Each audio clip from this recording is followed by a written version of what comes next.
کلام کے اگلے حصے کی طرف بڑھتے ہیں. دوسرا حصہ جیسا کہ آپ کے سامنے پمفلٹ ہے. بیٹا ساؤنڈ بند تھوڑا سا ذرا سنا ہو. ہاللیلویا. جیسا کہ آپ نے سامنے دیکھا دو ٹاپک آپ کے سامنے لکھے ہیں. ایک نوجوان کی جسمانی زندگی اور دوسرا نوجوان کی روحانی زندگی. جسمانی زندگی بہت اچھے طریقے سے مبشر یشوع نے آپ کے سامنے رکھی کہ جسمانی زندگی میں جو ابلیس کے پھل ہیں، ابلیس کا بیج ہے وہ ظاہر ہوتا ہے اور اسی سے جیسا بیج ہوگا ویسے پھل ہوں گے.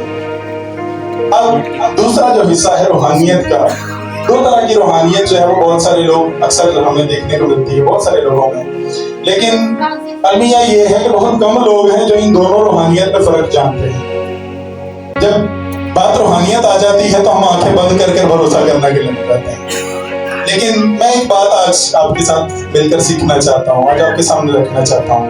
ایک روحانیت وہ ہے کہ کوئی آپ کے گھر میں دعا کرنے کے لیے آتا ہے، وہ کہتا ہے یہاں بدروہیں ہیں، وہاں بدروہیں ہیں، وہاں بدروہیں ہیں، وہاں بدروہیں ہیں، وہاں بدروہیں ہیں، وہاں بدروہیں ہیں، اور کہتے ہیں ہم روحانی ہیں. کیوں؟ کیونکہ ہمیں بدروہیں نظر آ رہی ہیں، ہمیں روحیں نظر آ رہی ہیں، ہم روحوں کو دیکھ سکتے ہیں تو ہم روحانی ہیں. بہت سارے لوگ کہتے ہیں ہماری روحانی آنکھیں کھلی ہوئی ہیں، سبب یہ ہے کہ ہم بدروحوں کو دیکھ سکتے ہیں. ایک یہ روحانیت ہے. لوگ کہتے ہیں میں اسے روحانیت نہیں مانتا لیکن آپ کو فرق بتانے لگا ہوں. بہت سارے لوگ اس بات کو روحانیت کہتے ہیں، لیکن میں ایک بات آپ کو بتاؤں. جب ہم خدا کے کلام کو بغور مطالعہ کرتے ہیں، ابھی کریشن کی بات ہو رہی تھی. خدا نے آدم کو بنایا، بناتے وقت کیا کیا؟ لیکن خدا نے آدم کو بنایا، اس کے نتنوں میں زندگی کا دم پھونکا. کتنی باتیں ہو گئی جی؟ ایک بنایا، دوسرا دم پھونکا، تیسری بات وہ جیتی جان ہوا. اب یہ تین باتیں جو ہے نا یہ ایک انسان کی زندگی میں نظر آ رہی ہیں. انسان کو کمپلیٹ ہونے میں بدن، روح اور جان.